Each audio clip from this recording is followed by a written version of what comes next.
So it is Mer-may, and I was thinking I could do a mermaid tiara. And so I was going through my stash, and I have a bunch of shells. Somebody sent me this necklace with all of these plastic charms, which are shells and different sea things. I thought this might be interesting for a centerpiece if I can get this pearl out. I have these great abalone pieces as well, so maybe if I can somehow figure out how to attach that to there. These nice little scale type bracelets with those small white ones as well. Somebody sent me these earrings, and then I just like the gold, so there's a lot of gold pieces as well. Some of the moons and these smaller, these feel very sea-like to me. I don't know why, but this is this piece and this rounded piece. So these will probably make up the basis of the tiara as well.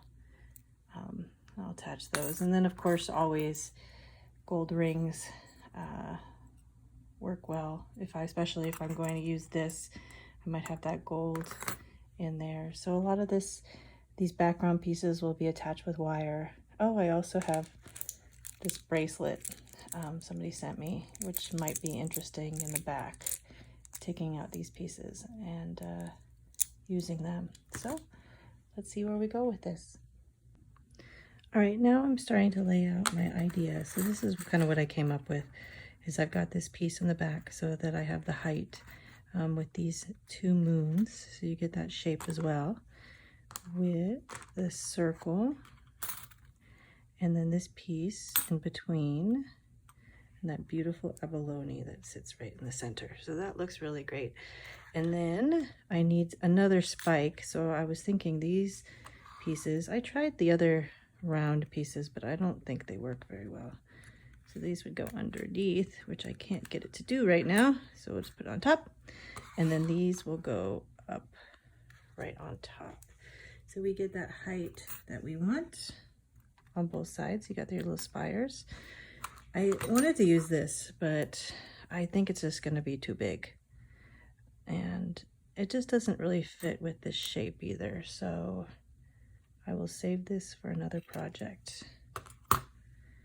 And now I can start decorating with all of my other pieces. I need to take these out, but I do think that they will fit nicely.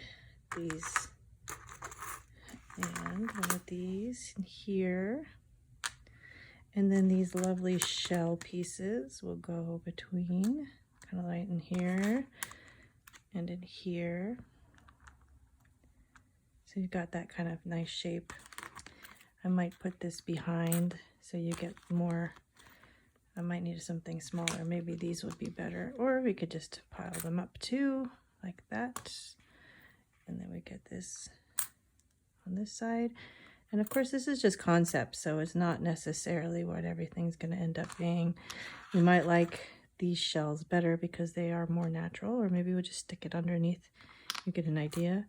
These, I wasn't sure if I wanted to take off the trumpet part and just use that in there as a height as well. And then these little small white ones will kind of go interspersed.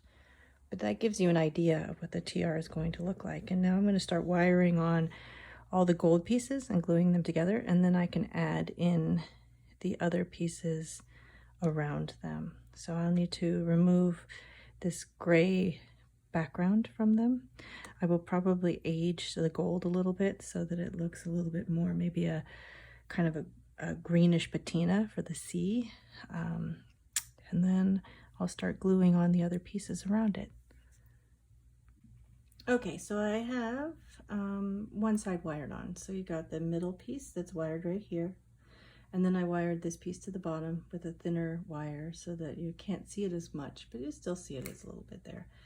And then finally, I wired on the moon behind. So it's wired here, and then it's attached right there, down there at the bottom.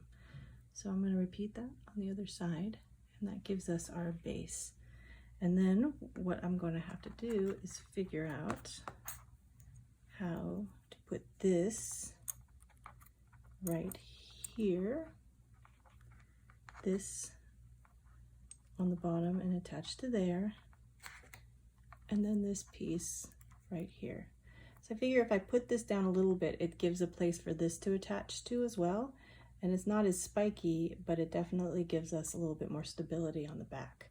So this will probably be, this piece right here will be hidden behind like that. And hey, maybe I'll do it on the front like that. It looks kind of cool as well. So we'll start with there. Okay, so I've started adding pieces. So I've of course added the big abalone, and I added these pieces. Now I have these things right here, which are called mermaid tears. And so you see these bubbles right here.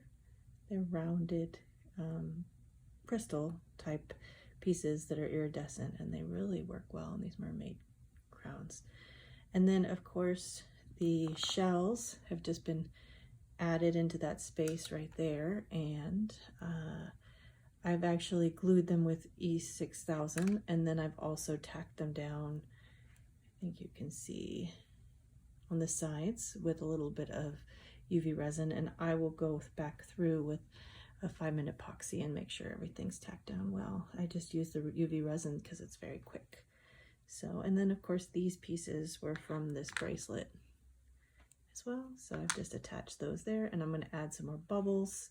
And probably, I think I really like the way it is. I don't know if I need any more details, except a lot more of the mermaid tears.